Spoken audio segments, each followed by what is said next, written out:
మనకి అందరూ మహనీయులు చెప్తారు. అలాగే మనం పెరిగే విధానంలో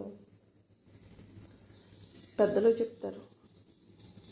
మనం గత ఆగమన సంచిత కర్మలను బట్టే ప్రారంధ కర్మను తీసుకుని ఈ ప్రారంధ కర్మలో ఈ జన్మను తీసుకొచ్చాము అని. ఆగమనం సంచితం అంటే ఆనాడు చేసిన పాపపుణ్యాలను బట్టే సంచుల కింద ప్రోగు చేసుకుని ఈ జన్మ తీసుకుని మన ముందు జరుగు సంఘటనలకు మనమే బాధ్యులం అవుతాం. అలాగే మన జీవితంలో ప్రారంధంలో ఏమి జరుగుతుందో ఎవరికి అంతు పట్టదు.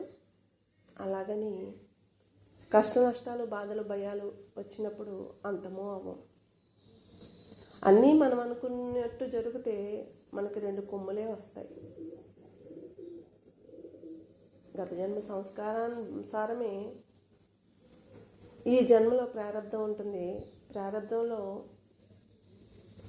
మనసు తామసిక, రాజసిక, సాత్విక గుణాలకు బట్టే మన జీవితం వర్తమానము భవిష్యత్తులో కొనసాగుతూ ఉంటుంది.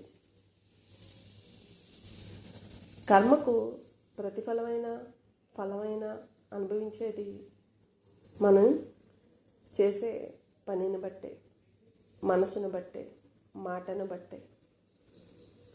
మన మాట ఎంత పవిత్రంగా ఉంటే ఎదుటివారు మన చుట్టూ చేరతారు. చుట్టూ ఉన్న సమాజం మనల్ని ఆప్యాయతగా హక్కుని చేర్చుకుంటుంది లేదా వినడానికి సిద్ధమవుతుంది. అదే మన మాట కఠినంగా ఉంటే వాళ్ళ మనసు చివుక్కుమని ఎందుకురా బాబు అని మనల్ని వదిలి దూరంగా వెళ్ళిపోదాం అనుకుంటారు. అందుకే మన మనసు ఎప్పుడు పవిత్రంగా ఉండాలి, మాట పవిత్రంగా ఉండాలి, చేసే కర్మ పవిత్రంగా ఉండాలి. అప్పుడు ఆగమన సంచిత ప్రారంధంలో ఆగమన సంచిత కర్మల్ని ప్రారంధంలో వదిలించుకోవడానికి వచ్చాం. ఈ ప్రారంధంలో ప్రతిఫలం లేకోకుండా, ఫలాపేక్ష లేకుండా పవిత్రమైన భావనలు, పవిత్రమైన మాటలు, పవిత్రమైన చూపులు, పవిత్రమైన కర్మలు చేస్తే ఆనంద ఆరోగ్యంతో జీవిస్తాము, తరిస్తాము. హరి ఓం తత్సత్.